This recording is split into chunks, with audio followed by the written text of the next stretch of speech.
Bismillahirrahmanirrahim. Assalamualaikum dan salam sejahtera. Kembali ke Tok Alang Channel. Apa khabar semua?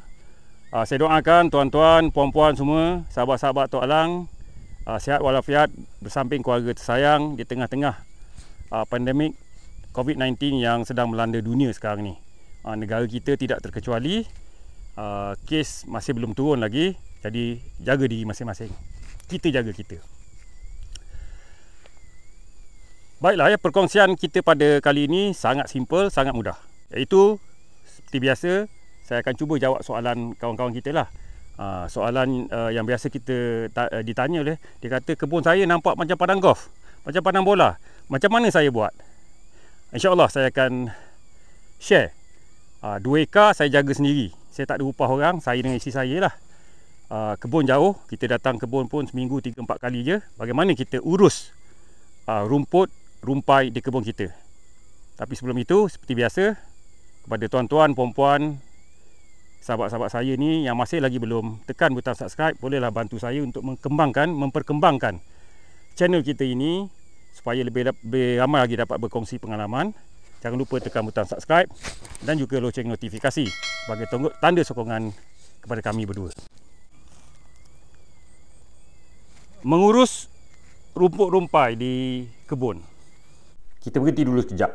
Petua awet muda saya. Yang pertama, saya amalkan bersenam. Yang kedua, saya jaga penjagaan makanan saya. Dan salah satunya ialah jus kaswa.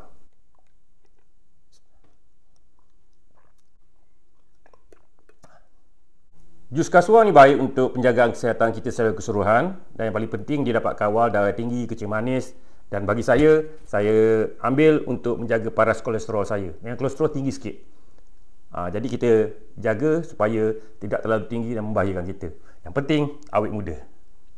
Kita sambung ke video kita seterusnya. Saya nak bagi tahu kita ada 3 cara yang kita boleh buat. Sangat senang, sangat mudah. Nak dengan tak nak je. Yang pertama, kita nak kebun kita memang bersih macam ni. Ya, lepas kita mesin, saya lepas mesin rumput ni. Rumput kita cantik, kita mesin. Tapi kadang-kadang kita tak cukup masa. Kita tak cukup masa untuk dapatkan kebun yang macam ni. Bila ada masa macam sekarang ni kan, bila musim cuti raya baru ni, cuti raya haji, saya tak pergi mana. Raya pertama tu, lepas main raya tu kita turun dah kan, kita turun kebun dah, kita duduk tunggu buah luruh dan sebagainya. Jadi kita ada masa untuk mesin. Ini kita mesin rumput setakat yang kita boleh kan. Jadi ini cara pertama yang semua orang nak, iaitu kita kebun kita bersih macam padang bola. Nak main golf boleh, siapa yang pandai main golf boleh pukul bola golf di celah-celah pokok durian kan. Caranya macam ini sangat selamat bagi kita, sangat sesuai bagi pokok. Pokok dia tak nak yang kering tu. Kalau kita racun, ada tempat memang saya racun sekali-sekali. Tahun ni baru 2 tahun sekali baru saya racun, iaitu tempat tumbuh lalang. Tapi biar rumput ni biasa saya memang mesin. Kita nak macam ni, satu selamat bagi kita kan. Bila kita mesin, orang perempuan pun boleh datang, sebab pacat memang tak ada. Yang tidak ada pacat. Dulu memang mula-mula kita buat memang banyak pacat. Kalau binatang yang merayap tu daripada jauh kita nampak kan, selamat untuk kita. Kita orang Kuala Lumpur kan, orang KL orang Badar takut dengan hutan. Dan selamat bagi pokok, sebab pokok perlukan rumput-rumput ini. Sebab rumput ialah dijadikan Tuhan untuk melapik bumi. Kerja dia ialah menyejukkan tanah, melapik bumi. Jangan buang rumput sampai botak licin tinggal tanah je. Kita tak nak macam tu. Itu cara yang pertama. Kita mesin bagi bersih lah. Masa ada. Kalau kita tak ada masa, jom. Cara yang kedua. Kat sini ya. Tuan-tuan ikut saya ya. Saya buang topi ni dulu.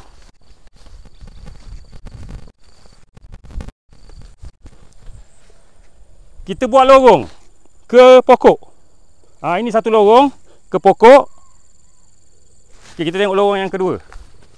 Yang mana yang nampak jelas sikit lah. Tuan-tuan tengok macam ni. Kiri kanannya rumput tinggi kan. Kita buat lorong dulu untuk memudahkan pengurusan kita berjalan. Kita nak folia, kita nak sembuh racun serangga. Kita buat lorong. Tepi tu Jadi sini rumput tinggi sikit kan. Jadi selamat untuk kita jalan. Mari kita tunjuk lorong yang satu lagi.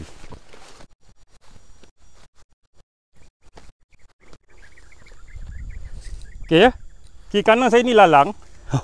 Hari tu saya racun. Sekejap je dia naik. Kita pakai racun sentuh je. Kita tak pakai racun yang serap tu kan. Jadi tuan-tuan boleh tengok ya. Lalang kiri kanan. Jadi kadang-kadang kita nak lalu. Nak jalan dalam lalang. Risau kan. Memang kita takut. Jadi kita pun buat. Kita mesin laluan. Dari ke pokok. Jadi kita jalan pun dalam keadaan senang. Kita confident. Kita selamat. InsyaAllah. Nampak tak Jadi di mana ada, saya buat lorong. Buat lorong. Ada masa kita mesin pula sekali lagi. Saya bergantung pada mesin. Yang macam pagi ni saya folia, saya racun serangga, racun kulat. Jadi selepas meracun, baru kita buat filem ni. Itu cara kedua Kita buat lorong-lorong untuk memudahkan kita lalu. Kalau tuan-tuan tanam dekat bukit, ada teres. Dekat teres tu kan, sebab lalu naik motosikal dan sebagainya, saya tak perlu. Kan? Tanah saya rata kan. Okay, itu cara yang kedua.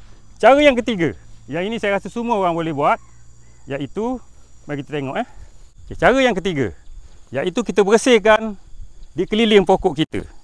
Macam ni. Kan? Yang ini kita tak mulching lagi ni. Saya boleh lepas sangkul dia. Tengoknya tanah. Kalau tuan-tuan tengok ada satu video saya mengenai pengurusan kanopi pokok tu, inilah tanah dia. Yang saya tunjuk tu dia ada rumput-rumput. Mari kita pergi tengok ini saya tak sempat mesin lagi. Nampak lalang yang agak tinggi, bekas kena racun ada, bekas baru naik. So kita lalu kat celah ni. Kalau kita ada masa kita buat lorong lah. Macam cara yang kedua saya cakap tadi. Ini kita bersihkan keliling. Nampak? Kita bersihkan keliling. Yang rumput lalang atas ni tumbuh tak apa, tak ada masalah. Ada masa kita cabut je. Kan? Jadi kita bersihkan. Nampak? Tak pernah lagi terjadi dalam sejarah. Pagi buat video, sambung ke petang. Sebenarnya seperti yang kita tengok tadi, sebenarnya mic saya tadi bila dia sangkut dekat jaket warna kita make apron kuning tu kan, saya terlanggar dengan tangan sebab letak sini kan, jadi dia jatuh. Jadi saya tak sempat nak buat penutup. Jadi kita sambunglah. Okey, seperti yang kita dah tengok tadi, cara pengurusan rumput di kebun. Satu, kita buat lorong, kita buat bulatan, kita bersihkan di keliling pokok kita. Dan juga kalau kita ada masa, kita bersihkan seluruh kebun. Jadi petang ni pagi saya turun, hari ni hari Sabtu pagi saya turun, pukul 12 saya balik, makan-makan, rehat-rehat sekejap, pukul 4 saya turun balik, sembahyang asar di kebun. Kita sambung kerja dengan hari ni ialah kerja kita membersihkan lalang. Lepas ni saya akan mesin lalang ni semua. InsyaAllah akan siaplah sepetak di belakang ni. Sekian. Assalamualaikum. Bye bye.